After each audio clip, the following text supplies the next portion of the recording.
The rain hammered Lagos like bullets on metal. Samuel's yellow taxi crawled through Third Mainland Bridge traffic, windshield wipers fighting a losing battle against the deluge. 11 p.m. His fifth hour in this gridlock. His stomach growled. He'd skipped dinner to make quota. The old woman appeared from nowhere. One moment the roadside was empty. The next, she stood there, drenched, one hand raised. Not waving frantically like most passengers. Just waiting, like she knew he'd stop. Samuel should have kept driving. Every bone in his body screamed to keep driving. He stopped. She climbed in without a word, bringing with her the smell of wet earth and something else. Something ancient. Her wrapper clung to her thin frame, and water pooled around her bare feet on his floor mat. Samuel caught her eyes in the rearview mirror. They were completely white. "CMS, Marina," she said. Her voice sounded like wind through empty buildings. Samuel's hands trembled on the wheel. CMS was 45 minutes away. On a good day. In this traffic. 2 hours, minimum. "Mama, the road is bad. Maybe you should drive." He drove. The traffic began to move. Impossibly, it parted before them like the Red Sea. Samuel's taxi glided through gaps that shouldn't exist, past trailers and Danfos and Okadas, while every other vehicle remained frozen in place. His heart hammered against his ribs. "You're afraid," the woman said. It wasn't a question. "No, Ma." The lie tasted bitter. She laughed, a sound like dried leaves scraping concrete. "You should be. But you stopped anyway. That's rare now. Kindness in this city. It's become extinct, like honor, like mercy." They reached CMS in 17 minutes. Impossible. Completely impossible. The woman opened the door. Rain had stopped, though Samuel could still hear it pounding everywhere else. Just not here. Not around his taxi. "The fare, Mama." She turned those milk-white eyes on him. "I have no money, Samuel." He'd never told her his name. "But I'll pay you another way." She reached through the partition. Her hand passed through solid metal like it was smoke, and pressed one finger to his forehead.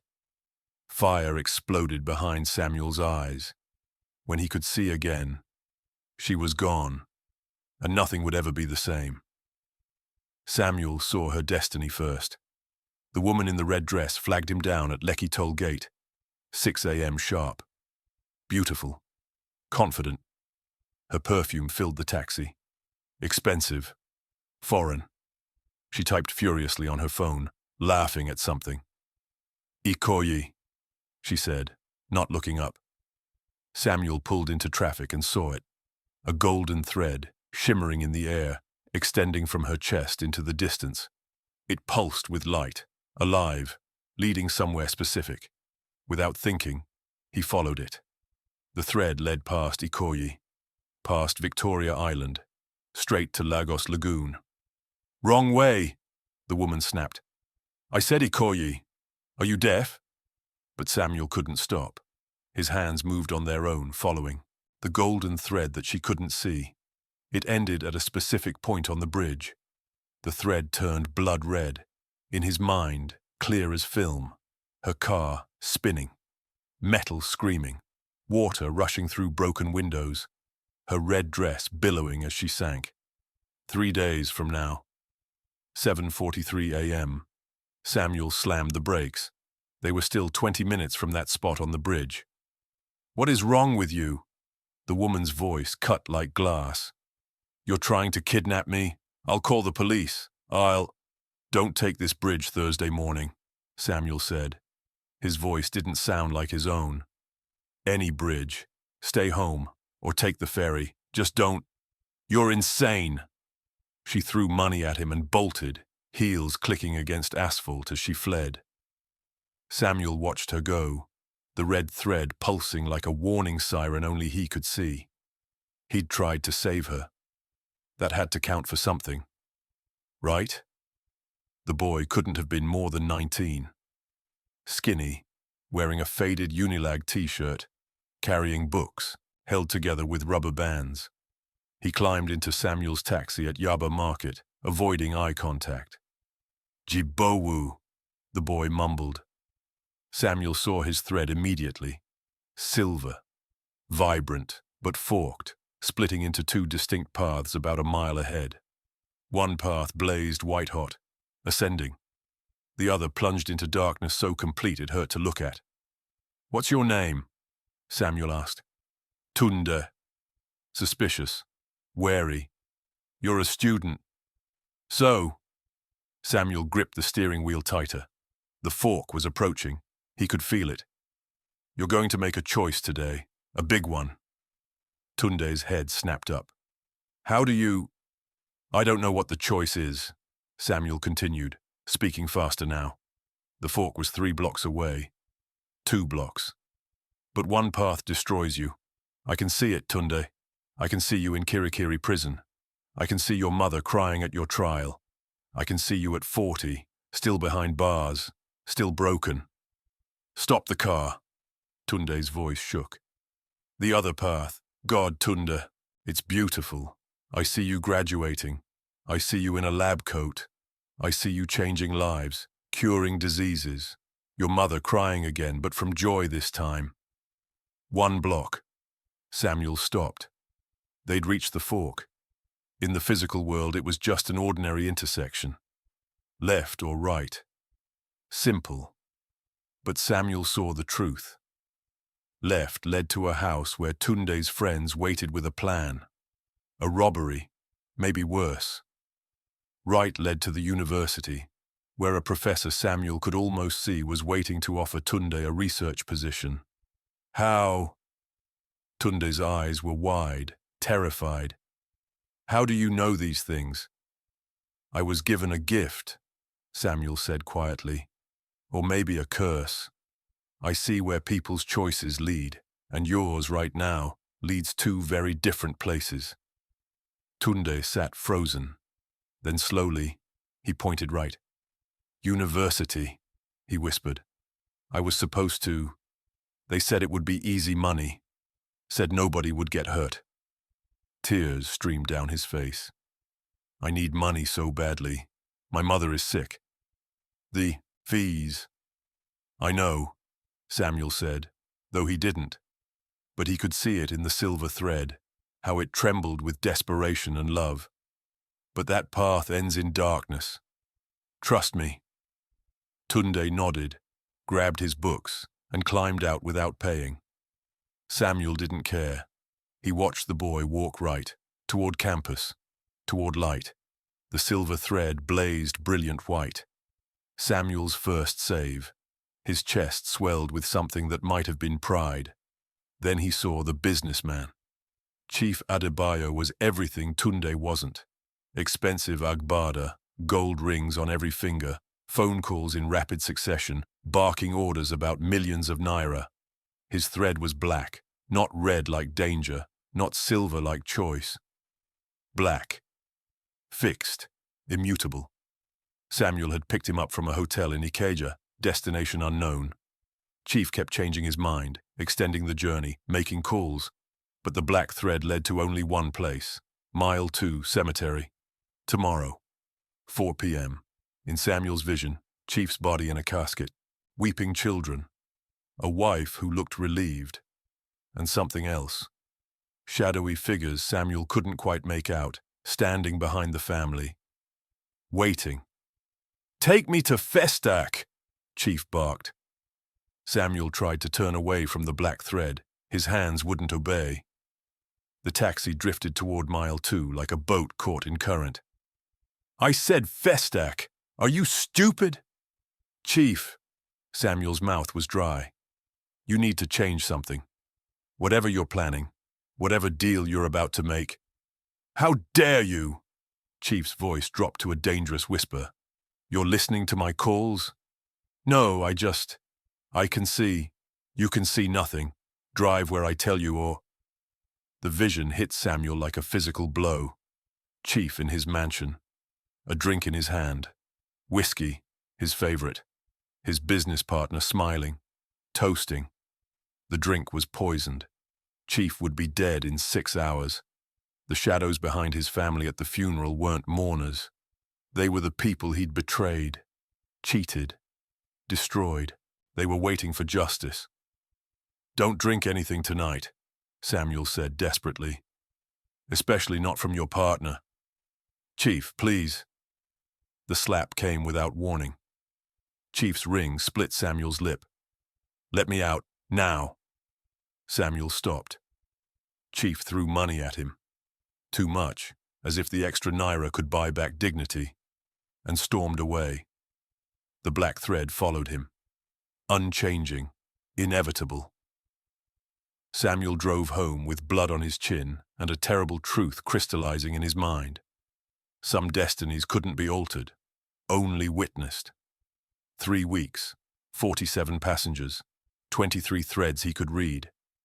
Samuel saved 6 people. He failed to save 11. The failures haunted him more than the successes elevated him. The woman in red took the bridge Thursday morning despite his warning. Her body was recovered 2 days later. The trader whose thread showed bankruptcy ignored Samuel's advice about a business partner. He lost everything. The teenager whose path led to drugs laughed at Samuel's concern. Within a week, he was hospitalized for an overdose. But worse were the ones like Chief Adebayo, the ones with black threads, the ones whose fate was sealed, written in ink that couldn't be erased. Samuel tried anyway, every single time. The banker whose thread ended in a heart attack. Samuel begged him to see a doctor.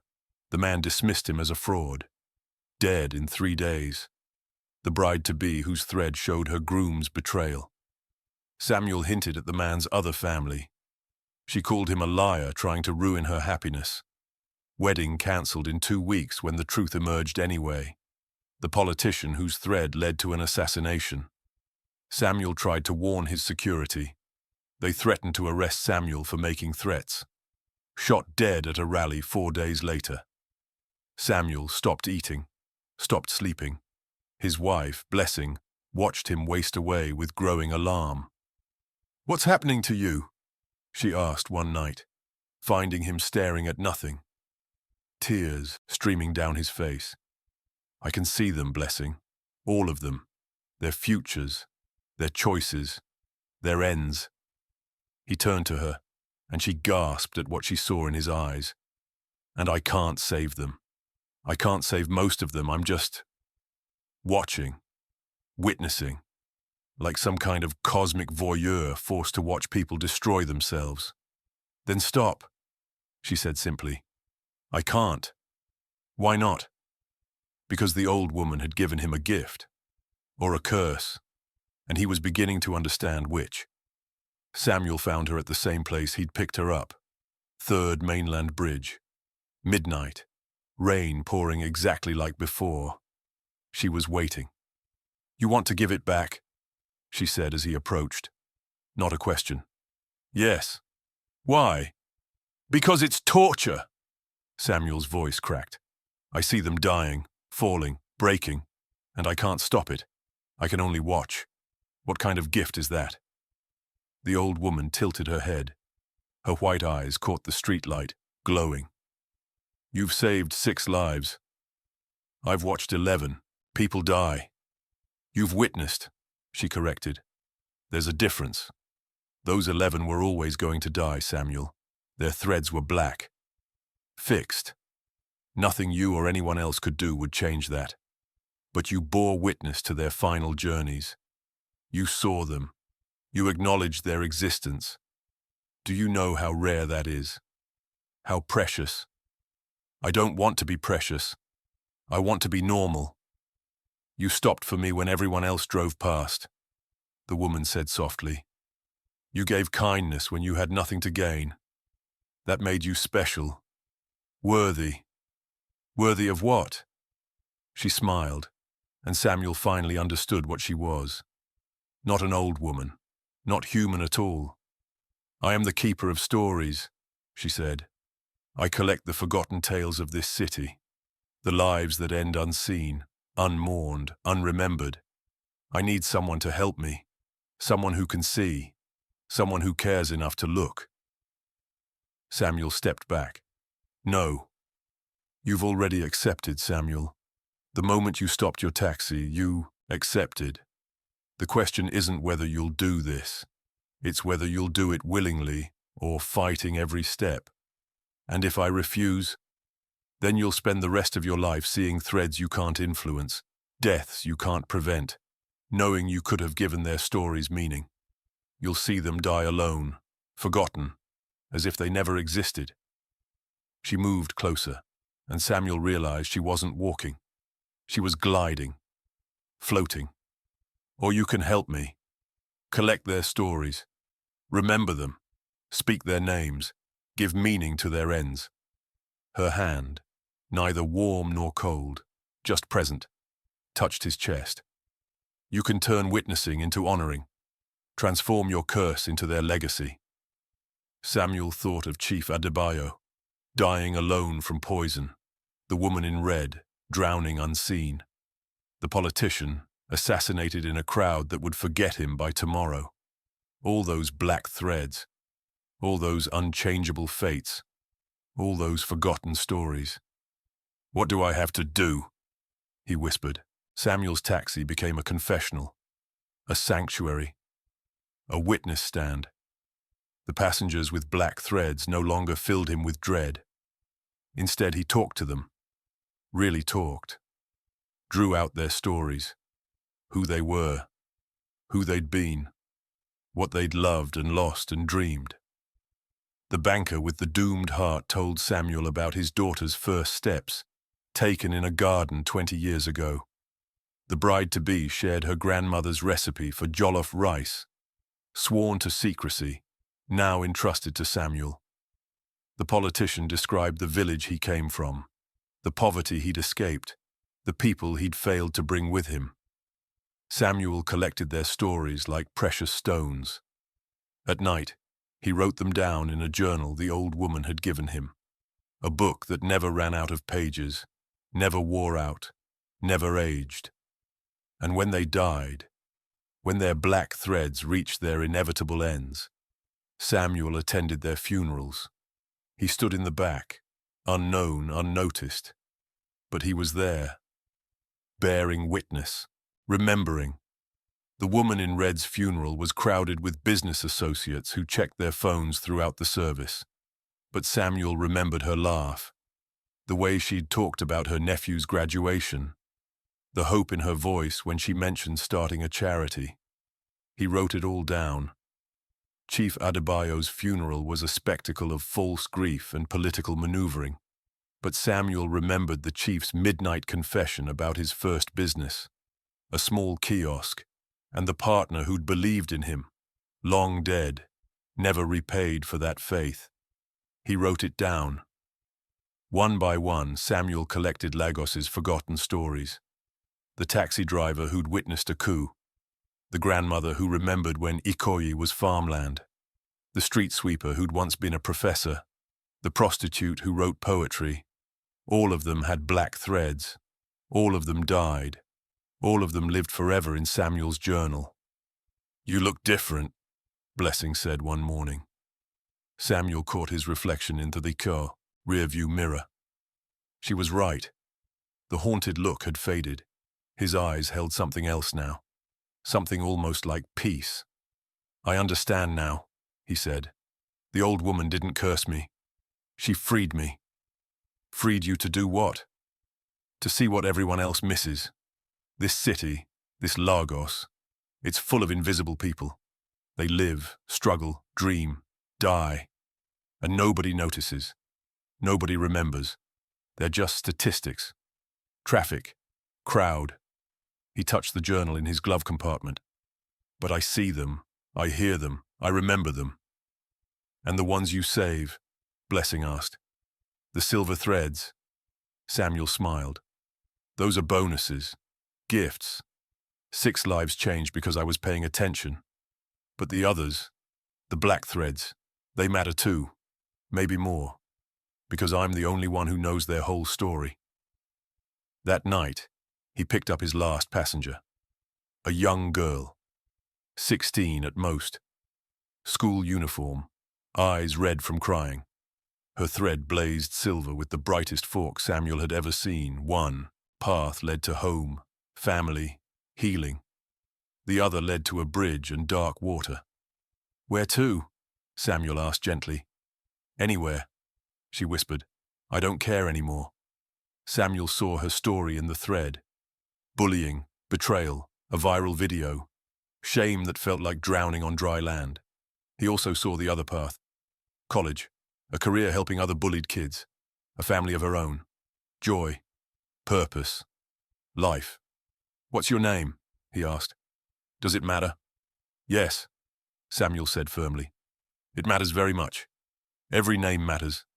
Every story matters. Yours especially." She looked up, surprised. "Why?" "Because I can see where you're headed, and I'm here to tell you that you're standing at a fork. One path ends everything. The other path, God, it's magnificent. You help so many people. You save so many lives. But only if you choose it." Tears streamed down her face. "How do you know?" "Because an old woman on a rainy night taught me to see. And right now, I see you. Really see you. Not the video, not the rumors. You. And you're supposed to be here. You're supposed to live. You're supposed to matter." The girl cried harder. Samuel pulled over, let her weep, and told her everything he saw in her silver thread. The good parts, the beautiful parts, the parts worth living for. When she finally left his taxi, she turned left. Toward home, toward light. Her thread blazed pure white. Samuel smiled and drove into the Lagos night, his journal full of stories, his heart full of purpose. Behind him, unseen, the old woman watched from the shadows and nodded once. She'd chosen well.